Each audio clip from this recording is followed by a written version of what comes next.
జర్నలిస్టులకు పంచింది కూడా నాగరితే, అది కూడా మీడియా అకాడమీ కేసీఆర్ ఇచ్చినందువలన అయింది.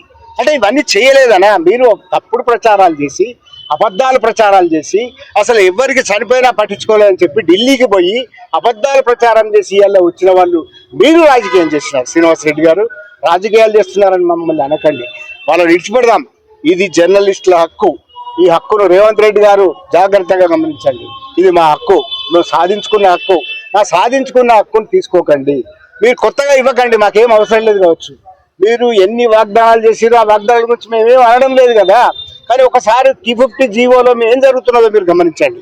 మంత్రి కానీ, సమాచార శాఖ మంత్రి పొంగులేటి శ్రీనివాసరెడ్డి గారు కానీ, అట్లాగే ముఖ్యమంత్రి రేవంత్ రెడ్డి గారు కానీ దీన్ని చూడండి. ఇది రాజకీయం కాదు, ఇది జర్నలిస్టుల హక్కులు.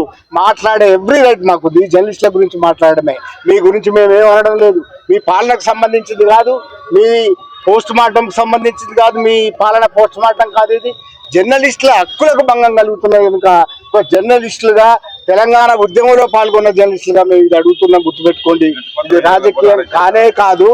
ముఖ్యమంత్రి ప్రత్యేకంగా జోక్యం చేసుకొని, రేవంత్ రెడ్డి గారు ప్రత్యేకంగా జోక్యం చేసుకొని, సమాచార శాఖ మంత్రి పొంగులేటి శ్రీనివాసరెడ్డి గారు ప్రత్యేకంగా జోక్యం చేసుకొని దీన్ని నివారించాలి. 252 జీవో అనే దాని వల్ల 10,000 వరకు తగ్గించి మీరు ఇద్దామనుకుంటున్నారు. అది చెల్లదు.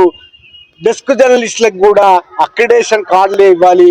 మీడియా కార్డులు అనే విభజన రాకూడదు. అట్లాగే నియోజకవర్గ స్థాయిలో విలేకరులకు కూడా ఇవ్వాలి. ఇంతకు ముందున్న 23,000 అక్రిడేషన్ అట్లాగే కొనసాగించాలని డిమాండ్ చేస్తున్నాం. ఈ డిమాండ్ చేస్తే కనీసం మీరు 7వ హామీ ఇచ్చినారు. ఆ 7వ హామీ తుంగలో దొక్కి ప్రజాస్వామ్యంలో మేము జర్నలిస్టులం ఒక వినతి పత్రం ఇస్తాం కలెక్టర్ కంటే మా వాళ్ళని అరెస్ట్ చేసి ముషీరాబాద్కు తీసుకొచ్చినారు. ఇది సబబు కాదు. ముఖ్యమంత్రి గారు గమనించండి, ఇది సబబు కాదు.